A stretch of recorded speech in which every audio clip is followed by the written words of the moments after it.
महाभारत की कहानी द्रौपदी का विवाह, द्रौपदी की शादी। सदियों पुरानी बात है। पांचाल नामक नगर में राजा द्रुपद का राज हुआ करता था। राजा द्रुपद की एक बेटी थी जिसका नाम द्रौपदी था। द्रौपदी बहुत ही सुंदर और सुशील कन्या थी। जब वह विवाह योग्य हो गई तो राजा द्रुपद ने उसके विवाह के लिए स्वयंवर रखने का निर्णय लिया। इस दौरान पांडव मुनि का भेष धारण करके पांचाल से कुछ कोस दूर एक गांव में रह रहे थे।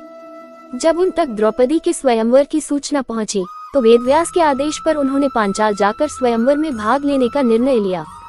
पांचाल जाते समय उन्हें रास्ते में धौम्य नामक एक ब्राह्मण मिला, जिसके साथ वो ब्राह्मण का भेष धारण करके स्वयंवर में पहुंचे।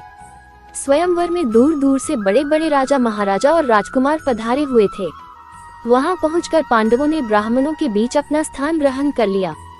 उस सभा में श्री कृष्ण भी अपने बड़े भाई बलराम और गणमान्य यदुवंशियों के साथ बैठे हुए थे।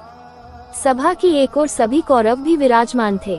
कुछ देर बाद सभा में राजा द्रुपद पधारे और उन्होंने स्वयंवर के लिए पधारे सभी मेहमानों का स्वागत किया। अब सबकी आंखें राजकुमारी द्रौपदी का इंतजार कर रही थी।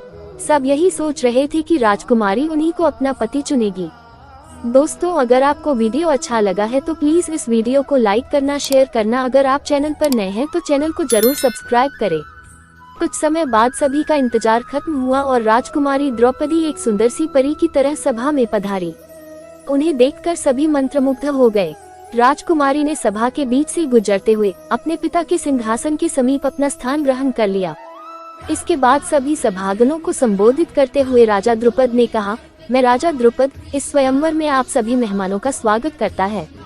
मैं इस बात से पूरी तरह परिचित हूँ कि आप सभी यहाँ मेरी पुत्री द्रौपदी से विवाह करने आए हैं, लेकिन इस स्वयंवर की एक शर्त है।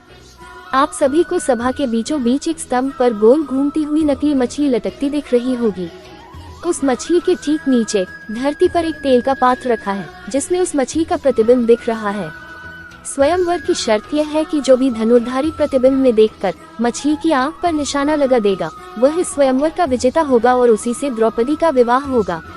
राजा द्रुपद की यह बात सुनकर सभी राजा बारी बारी आकर मछली पर निशाना साधने का प्रयास करने लगे, लेकिन कोई सफल नहीं हो पाया।